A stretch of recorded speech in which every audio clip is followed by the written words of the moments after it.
ಸರ್ಕಾರ ಮಾಡ್ತಿರುವಂತಹ ಜನಗಣತಿಯನ್ನ ಒಪ್ಪಲಿಕ್ಕೆ ಸಾಧ್ಯವಿಲ್ಲ. ಸರ್ಕಾರದ ವಿರುದ್ಧ ಮಾಜಿ ಸಚಿವ ಸಿಸಿ ಪಾಟೀಲ್ ಕಿಡಿ ಇದು ಯಾವ ರೀತಿಯ ಸರ್ಕಾರ ಅಂತ ಹೇಳಿ ಅರ್ಥವಾಗ್ತಾ ಇಲ್ಲ. ಒಂದು ಸಾರಿ ಜಾತಿ ಗಣತಿ ಅಂತಾರೆ, ಇನ್ನೊಂದು ಸಾರಿ ಸಾಮಾಜಿಕ ಶೈಕ್ಷಣಿಕ ಸಮೀಕ್ಷೆ ಅಂತ ಹೇಳ್ತಾರೆ. ಕ್ಲಾರಿಟಿ ಕೊಡಿ ಪ್ಲೀಸ್ ಅಂತ ಕೇಳ್ಕೊಂಡಿದ್ದಾರೆ.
ಸರ್ಕಾರ ಮಾಡ್ತಿರುವಂತಹ ಜನಗಣತಿ ಒಪ್ಪಲಿಕ್ಕೆ ಸಾಧ್ಯವಿಲ್ಲ. ಸರ್ಕಾರದ ವಿರುದ್ಧ ಮಾಜಿ ಸಚಿವ ಸಿಸಿ ಪಾಟೀಲ್ ಕಿಡಿ ಇದು ಯಾವ ರೀತಿಯ ಸರ್ಕಾರ ಅಂತ ಗೊತ್ತಾಗ್ತಾ ಇಲ್ಲ.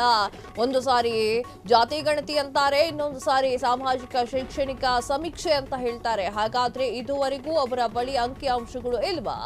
ಸಿಎಂ ಕುರ್ಚಿ ಉಳಿಸಿಕೊಳ್ಳಲಿಕ್ಕೆ ಜಾತಿ ಗಣತಿಯನ್ನು ಮಾಡ್ತಾ ಇದ್ದಾರೆ. ಸಿಎಂ ಸಿದ್ದರಾಮಯ್ಯ ವಿರುದ್ಧ ಪಕ್ಷದಲ್ಲಿಯೇ ವಿರೋಧದ ಅಲೆ ಇದೆ, ಅದನ್ನ ಮರೆಮಾಚಲಿಕ್ಕೆ ಗಣತಿಯನ್ನ ಮಾಡ್ತಾ ಇದ್ದಾರೆ. ಸಿದ್ದರಾಮಯ್ಯ ಇತರ ವಿಚಾರಗಳಲ್ಲಿ ಕ್ಲೆವರ್ ಆಗಿರುವಂತದ್ದು, ಈ ತರ ವಿಚಾರಗಳನ್ನ ಸಖತ್ತಾಗಿ ಹ್ಯಾಂಡಲ್ ಮಾಡ್ತಾರೆ.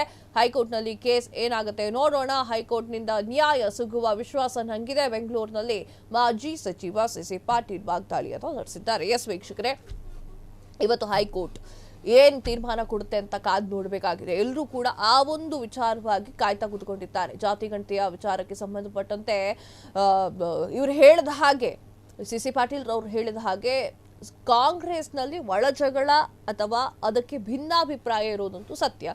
ಅಲ್ಲಿ ಸಾಕಷ್ಟು ಜನ ಜಾತಿ ಗಣತಿಯನ್ನು ಒಪ್ಕೊಳ್ತಾ ಇಲ್ಲ, ಹಾಗೆ ಜಾತಿ ಗಣತಿಯನ್ನು ಮಾಡುವ ವಿಧಾನವನ್ನು ಕೂಡ ಒಪ್ಕೊಳ್ತಾ ಇಲ್ಲ. ಒಂದ್ ಕಡೆ ಜಾತಿ ಗಣತಿ ಅಂತ ಹೇಳ್ತಾರೆ, ಮತ್ತೊಂದ್ ಕಡೆ ಸಾಮಾಜಿಕ ಶೈಕ್ಷಣಿಕ ಸಮೀಕ್ಷೆ ಅಂತಾರೆ. ನಮ್ಗೆ ಯಾವುದು ಕೂಡ ಅರ್ಥ ಆಗ್ತಾ ಇಲ್ಲ ಅಂತ ಹೇಳಿ ಸಿಸಿ ಪಾಟೀಲ್ ರವರು ಹೇಳಿಕೆಯನ್ನು ನೀಡಿರುವಂತದ್ದು.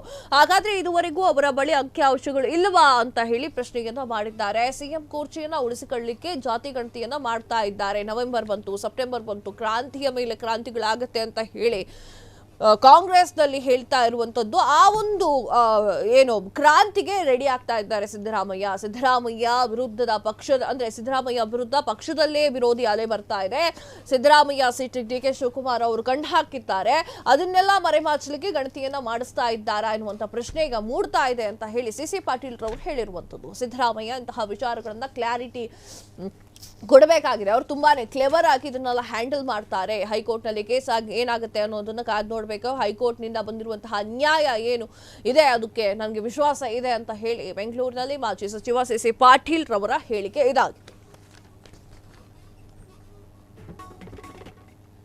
ಎಸ್ ವೀಕ್ಷಕರೇ, ಸರ್ಕಾರ ಮಾಡ್ತಿರುವಂತಹ ಗಣತಿಯನ್ನ ಒಪ್ಪೋದಿಲ್ಲ ಅಂತ ಹೇಳಿ ಖಡಾಖಂಡಿತವಾಗಿ ಅವ್ರು ಮಾತನಾಡಿರುವಂತದ್ದು.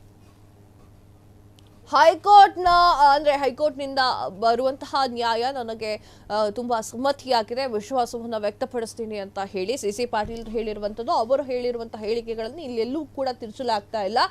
ಅವರು ಏನು ವಿಚಾರವನ್ನ ಹೇಳಿದ್ದಾರೋ ಅದೇ ನಿಮ್ಮ ಮುಂದೆ ಇಡುವಂತಹ ಕೆಲಸವನ್ನು ನಾನು ಮಾಡಿದ್ದೇನೆ. ಸಿಎಂ ಕುರ್ಚಿಯನ್ನ ಉಳಿಸಿಕೊಳ್ಳಲಿಕ್ಕೆ ಈ ಗಣತಿಯನ್ನ ಮಾಡ್ತಾ ಇದ್ದಾರೆ ಅಂತ ಅನ್ನಿಸ್ತಾ ಇದೆ. ನವೆಂಬರ್ ಕ್ರಾಂತಿ, ಸೆಪ್ಟೆಂಬರ್ ಕ್ರಾಂತಿಯಿಂದ ಈ ಕ್ರಾಂತಿಯಿಂದ ತಪ್ಪಿಸಿಕೊಳ್ಳಲಿಕ್ಕೆ ಶತಾಯಗತಾಯ ಪ್ರಯತ್ನವನ್ನ ಮಾಡ್ತಾ ಇದ್ದಾರೆ. ಸೊ ಈ ಒಂದು ಕ್ರಾಂತಿಯಿಂದ ಕ್ಲೆವರ್ ಆಗಿ ಹೇಗೆ ತಪ್ಪಿಸ್ಕೋಬೇಕು ಅಂತ ಸಿದ್ದರಾಮಯ್ಯಂಗೆ ಗೊತ್ತಿದೆ. ಸಿದ್ದರಾಮಯ್ಯ ಪಕ್ಷದಲ್ಲೇ ಸಾಕಷ್ಟು ವಿರೋಧಗಳಿದೆ, ಆದರೂ ಕೂಡ ಅದರ ಬಗ್ಗೆ ತಲೆ ಕೆಡಿಸ್ಕೊಳ್ತಾ ಇಲ್ಲ ಅನ್ನೋ ತರ ನಾಟಕ ಮಾಡ್ತಾ ಇದ್ದಾರೆ ಅಂತ ಹೇಳಲ್ಲ ಮಾತನಾಡಿದ್ರು. ಕ್ಷಣ ಕ್ಷಣದ ಸುದ್ದಿಗಳಿಗಾಗಿ ಫ್ರೀಡಂ ಟಿವಿ ಸಬ್ಸ್ಕ್ರೈಬ್ ಮಾಡಿ, ಲೈಕ್ ಮಾಡಿ ಹಾಗೂ ಫಾಲೋ ಮಾಡಿ. ಹೊಸ ಸುದ್ದಿಗಳ ನೋಟಿಫಿಕೇಶನ್ಗಾಗಿ ಬೆಲ್ ಐಕಾನ್ ಮೇಲೆ ಕ್ಲಿಕ್ ಮಾಡಿ.